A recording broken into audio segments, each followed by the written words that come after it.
में आगे बढ़ेंगे और केंद्र शासित प्रदेश लद्दाख में 20 मई को वोट डाले जाएंगे। दोनों पार्टियां जमकर प्रचार कर रही हैं। यहां मुख्य मुकाबला बीजेपी और कांग्रेस के बीच है। कांग्रेस ने सेरिंग नामग्याल को टिकट दिया है, जबकि बीजेपी ने ताशी ग्याल्सन को मैदान में उतारा है। दोनों के बीच कड़ा मुकाबला होने की संभावना है। लद्दाख लोकसभा सीट 1967 में अस्तित्व में आई। 2019 में लोकसभा चुनाव तक ये जम्मू कश्मीर की 6 लोकसभा सीटों में से एक हुआ करती थी, लेकिन अब ये केंद्र शासित प्रदेश हो गया है।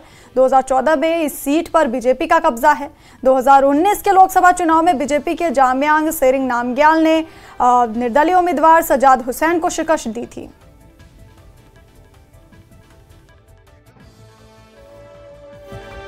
और इसी खबर पर हमारे सहयोगी मौरूफ हमारे साथ हैं। तो मौरूफ, चूंकि आज चुनाव प्रचार का जो ये थम जाएगा आज शाम तक, तो ऐसे में कांग्रेस और बीजेपी के तरफ से आज के क्या कार्यक्रम हैं?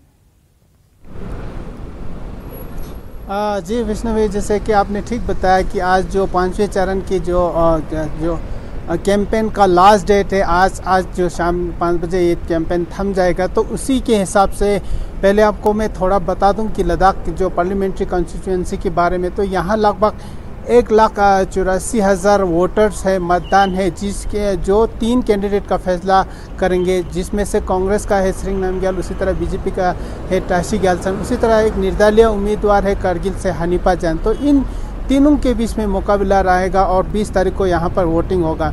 जहाँ तक प्रचार की बात है, तो काफ़ी जगह पर तीनों जो कैंडिडेट प्रचार करके आज अंतिम रूप पे है। तो यहाँ पर जो कांग्रेस पार्टी है, उन्होंने एक मेगा रैली रखा है, जिसमें जो लोकल लीडर्स शामिल होंगे। उसी तरह बीजेपी में भी अपना एक रैली रखा है लेह में, जो लेह दूर दूर जगह पर जहाँ पर हो सके सारी जगह कैंपेन करने के बाद सोशल मीडिया प्लेटफॉर्म पर भी ठीक यूज़ किया। तो इसके बाद आज जो अंतिम चरण है, उसका जो अंतिम जो कैंपेन का लास्ट डेट है, तो यहाँ पर एक मेगा रैली होने की उम्मीद है। काफ़ी लोग जमा होने की उम्मीद है दोनों पार्टीज़ के जो रैली में। तो ये आज 5 बजे थम जाएंगे। तो काफ़ी जो कैंपेन की बात करें, तो दोनों जो कैंडिडेट, तीनों कैंडिडेट दूर दूर जगह पर कैंपेन करके, तो आज लास्ट डेट है। जी विष्णुवी।